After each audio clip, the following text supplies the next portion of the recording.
Delhi liquor scam కేసుకు సంబంధించి enforcement directorate అధికారిక ప్రకటన విడుదల చేసింది. ఎమ్మెల్సీ కవిత ఇంట్లో సోదాలు చేశామని, ఆ సమయంలో ఆమె కుటుంబ సభ్యులు ఆటంకం కలిగించారని చెప్పారు.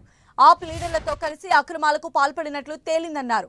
100 కోట్లను ఆప్ నేతలకు చేర్చడంలో కవిత కీలకమని పేర్కొంది ఈడీ.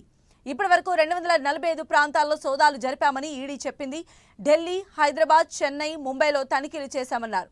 లిక్కర్ స్కామ్ కేసులో ఇప్పటి వరకు 15 మందిని అరెస్ట్ చేశామని, 128 కోట్లు సీజ్ చేసినట్లు ఈడీ అధికారులు తెలిపారు.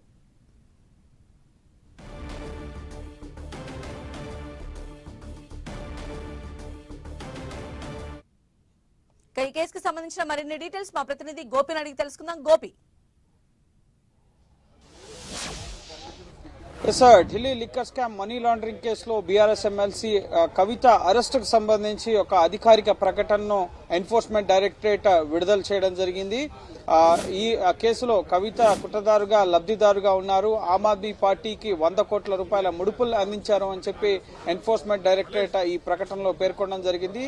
మార్చి 15వ తేదీన హైదరాబాద్ లో కవిత నివాసంలో సోదాలు జరిపాం. ఆ సందర్భంగా ఆమెని అరెస్ట్ చేశాం. అలాగే సోదాలు జరుపుతున్న సమయంలో ఆమె కుటుంబ సభ్యులు, అలాగే సన్నిహితులు, బంధువులు అడ్డుకున్నారు అన్న విషయాలను కూడా ఈ ప్రకటనలో ఎన్ఫోర్స్మెంట్ డైరెక్టరేట్ పేర్కొనడం జరిగింది. ప్రస్తుతం జ్యుడిషియల్ కస్టడీలో ఉన్నారు. 7 రోజుల కస్టడియల్ ఇంట్రాగేషన్ జరుగుతుంది అని చెప్పి కూడా ఈ ప్రకటనలో ఎన్ఫోర్స్మెంట్ డైరెక్టరేట్ వెల్లడించడం జరిగింది. ఇటు కవితతో పాటుగా కొందరు ఉన్నతాధికారులు ఈ Delhi liquor scam money laundering కేసులో పాలసీ రూపకల్పనలోను, అలాగే అమలులోను ఇటు ఢిల్లీ సీఎం అరవింద్ కేజ్రీవాల్, మనీష్ సిసోడియా వీరితో కలిసి విధాన రూపకల్పనలో అక్రమాలు జరిగాయి అని చెప్పి కూడా ఇందులో పేర్కొనడం జరిగింది. అవినీతి కుట్రల ద్వారా ముఖ్యంగా 2021-22 లిక్కర్ పాలసీ అమలు ద్వారా హోల్సేల్ వ్యాపారుల నుంచి కిక్ బ్యాక్స్ తీసుకునే విధంగా, అలాగే లాభాలు పొందే విధంగా కూడా కవిత పాత్ర ఇందులో ఉంది అని చెప్పి ఈ ముఖ్యంగా ప్రకటనలో ఈడీ పేర్కొనడం జరిగింది.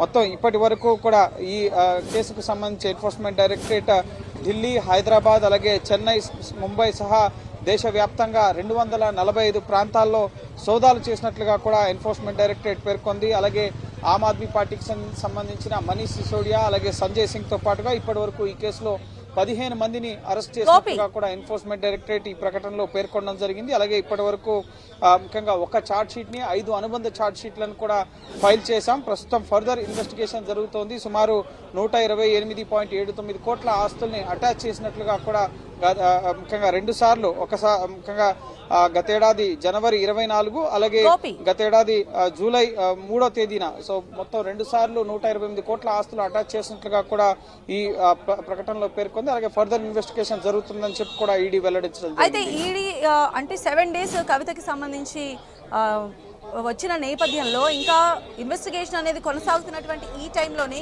ఈడీ ఇలాంటి ప్రెస్ ప్రకటన విడుదల చేయడాన్ని ఎలా చూడాలంటారు?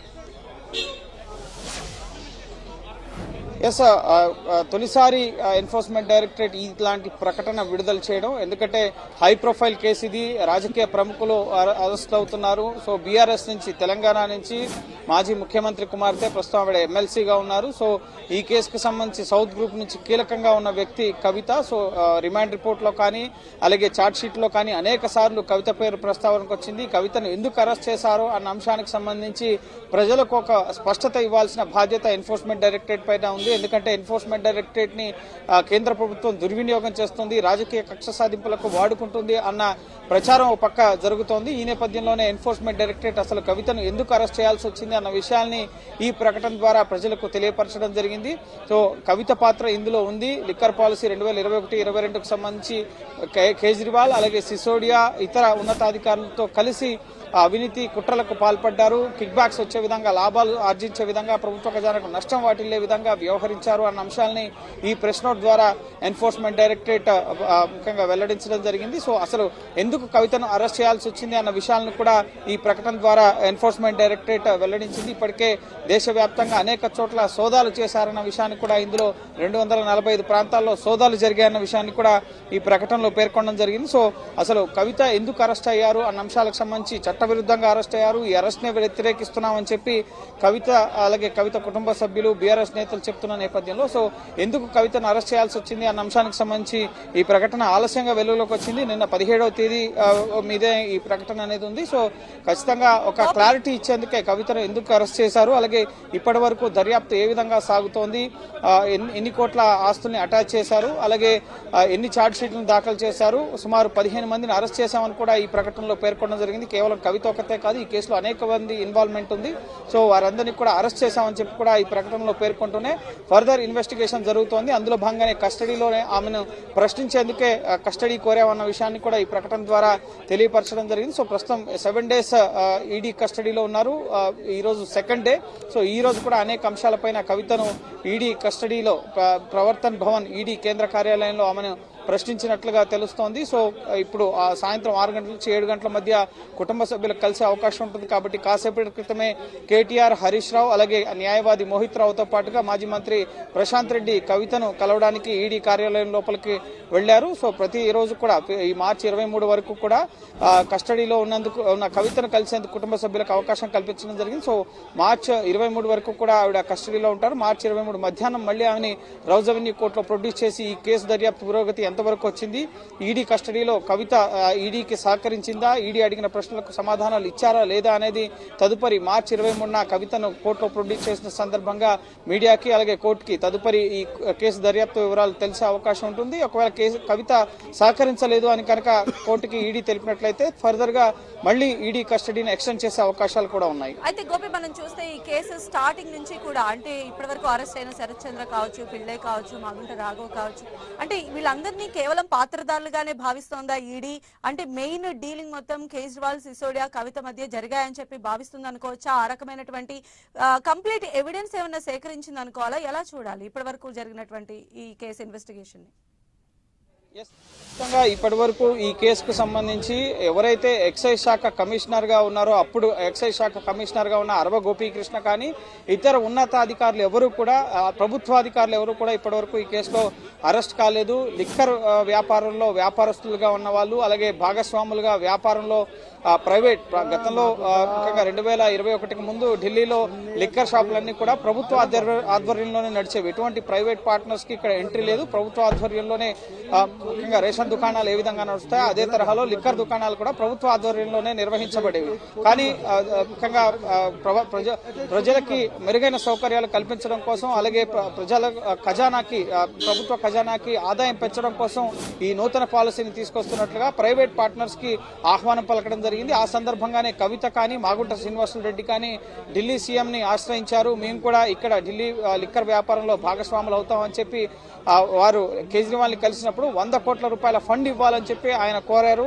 సో ఆ సందర్భంగానే ముఖ్యంగా కవిత ఇప్పటికే అప్రోచ్ అయ్యారు.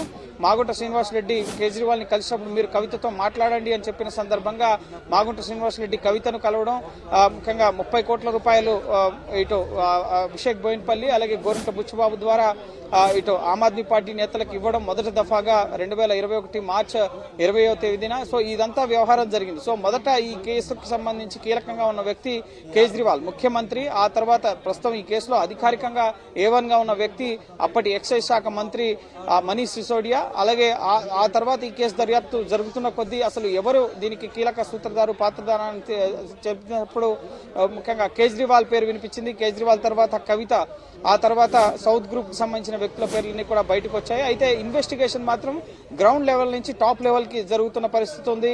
ఎవరైతే లిక్కర్ వ్యాపారంలో ప్రైవేట్ పార్ట్నర్స్ ఇక్కడ L1 లైసెన్స్ హోల్డింగ్ గా ఇటు హోల్సేల్ దుకాణాలు తీసుకున్నారు. సో వాళ్ళ వద్ద నుంచి ఇన్వెస్టిగేషన్ మొదలు పెట్టారు. సో ఆ తర్వాత ఎవరైతే ముడుపులు అందజేశారో ముఖ్యంగా విజయ్ నాయర్ ద్వారా, లిక్కర్ వ్యాపారస్తులు విజయ్ నాయర్ ద్వారా ఆమ్ ఆద్మీ పార్టీకి 100 కోట్ల రూపాయల ముడుపులు చేర్చడం జరిగింది. సో మొదట ఇటు సమీర్ మహేంద్రు ఇండో స్పిరిట్స్ కంపెనీకి సంబంధించిన మేనేజింగ్ డైరెక్టర్ ని అరెస్ట్ చేశారు. ఆ తర్వాత విజయ్ నాయర్ ని అరెస్ట్ చేశారు. సో విజయ్ నాయర్ అరెస్ట్ తర్వాత సౌత్ గ్రూప్ లో కీలకంగా ఉన్న శరత్ చంద్ర రెడ్డి, అభిషేక్ బోయిన్పల్లి వీళ్ళని అరెస్ట్ చేశారు. మాగుంట రాఘవ, మాగుంట శ్రీనివాసరెడ్డి రెడ్డిని ప్రశ్నించారు. ఆ తర్వాత ఈ కేసులో మిగతా భాగస్వాములు ఎవరైతే ఉన్నారో మధ్యలో డబ్బుల ట్రాన్సాక్షన్ జరిపిన వారు మనీష్ సిసోడియాకి, అలాగే ఆమ్ ఆద్మీ పార్టీ విజయ్ నాయర్కి డబ్బులు అందజేసిన వారు ఎవరైతే ఉన్నారో వాళ్ళందరినీ కూడా అరెస్ట్ చేశారు. అలాగే పక్క ఆధారాలతో, సాక్ష్యాలతో ఇతర నిందితులు ఇచ్చిన స్టేట్మెంట్స్, వాంగ్మూలాలు, వారి వాట్సాప్ చాట్స్, అలాగే వివిధ హోటల్స్ లో జరిగిన సమావేశాలు, వీటన్నిటికి సంబంధించిన సమాచారం దొరికిన తర్వాతనే సుమారు 19 నెలలుగా ఈ కేసు ఇన్వెస్టిగేషన్ సాగుతుంది. అందుకే ఇంత ఆలస్యమైంది. కవిత,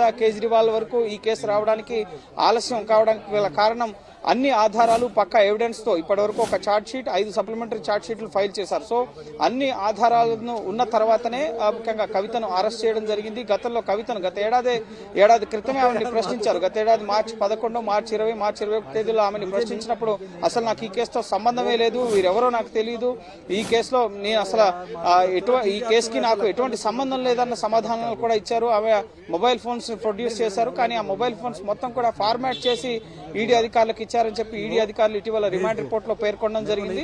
సో ఖచ్చితంగా కవిత పాత్రకు సంబంధించి మాగుంట శ్రీనివాసులు రెడ్డి కానీ, మాగుంట రాఘవ, అలాగే శరత్ చంద్రారెడ్డి, అరుణ్ పిళ్ళై, అలాగే కవిత మాజీ పిఏ గోరంట్ల బుచ్చిబాబు కానీ, ఇక్కడ డబ్బులు అందజేసిన అశోక్ కౌశిక్, కవిత పిఏ, వీరంతా కూడా ఇచ్చిన స్టేట్మెంట్స్ ఆధారంగానే కవితను అరెస్ట్ చేశారు. సో ఇందులో ఎక్కడా కూడా తప్పుగా కవితను అరెస్ట్ చేయడానికి, ముఖ్యంగా అక్రమంగా, చట్టవిరుద్ధంగా ఎక్కడ అరెస్ట్ చేయలేదు అని చెప్పేందుకే ఈ రోజు ఎన్ఫోర్స్మెంట్ డైరెక్టరేట్ ఈ ప్రకటనని విడుదల చేయడం జరిగింది. సో రేపు ముఖ్యంగా ఎంతో ఉత్కంఠ కలిగించే అంశం, రేపు సుప్రీంకోర్టులో కవిత మహిళల ఈడీ విచారణ case justice బేలాయం Trivedi, justice Pankaj Mittal ధర్మాసనం ముందు రేపు కోర్టు నెంబర్ 15 లో సుప్రీంకోర్టులో ఐటమ్ నెంబర్ 3గా ఉంది. సో రేపు ఉదయం 11 గంటల సమయంలో ఈ కేసు విచారణకు రాబోతోంది. సో కవిత తన అరెస్ట్ అక్రమం అని చెప్పి ఇప్పటికే ఒక రిక్విజిషన్ కూడా ఈ రోజు ఉదయం ఫైల్ చేయడం జరిగింది. కాబట్టి సో ఆ అంశాన్ని కూడా రేపు ప్రస్తావించడం జరుగుతుంది. గతంలో సొలిసిటర్ జనరల్ రాజు ఈడీ తరపు న్యాయవాది ఇచ్చిన అండర్టేకింగ్ ని బ్రేక్ చేస్తూ బలవంతంగా అరెస్ట్ చేశారు అన్న విషయాన్ని పిటిషన్ లో పేర్కొన్నారు. సో వీటన్నిటిపైన రేపు కూడా సుప్రీంకోర్టులో విచారణ జరగబోతుంది. కాబట్టి సో రేపు ఏం జరగబోతుందో మనం వేచి చూడాలి.